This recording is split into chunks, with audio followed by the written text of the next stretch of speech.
Flash Africa, l'Afrique s'oublie. Bienvenue dans notre rubrique Flash Africa, présentée par African Youth Writers. Nous vous proposons cette semaine l'histoire de la première république noire, Haïti. Connue sous le nom de Saint-Domingue, colonie française, par le traité de Ryswick en 1697, l'île fut autrefois attribuée à l'Espagne sous le nom d'Hispanolia. Elle réunissait les hommes libres, planteurs, et les esclaves. Elle a connu une société éclatée de par ses origines diverses, les blancs, les noirs venus d'Afrique et les mulâtres, ce qui suscita les soulèvements et les révoltes du bas peuple.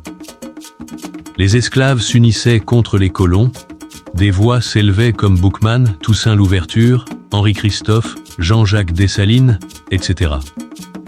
Ce dernier réalisa enfin le rêve de ses prédécesseurs. Après tant de luttes menées par le général noir Toussaint Louverture et ses hommes, l'Assemblée constituante reconnaît enfin l'abolition de l'esclavage entre 1790 et 1794 dans les Caraïbes. Il fut trahi par Dessalines, qui à son tour se rendit compte de l'intention barbare de Bonaparte, remettre les Noirs dans leur état naturel, un an après la mort de Toussaint. Ainsi, le 16 novembre 1803, le général Dessalines avec 27 000 hommes assaille la ville du Cap et arrache dans 10 heures la victoire d'une bataille qui a duré un an. Enfin, Saint-Domingue accéda à son indépendance le 1er janvier 1804. Elle fut proclamée Haïti, de son nom indien, pays montagneux. L'île Haïti devient alors la première république noire qui accéda très tôt à son indépendance. Référence Haïti et l'Afrique noire.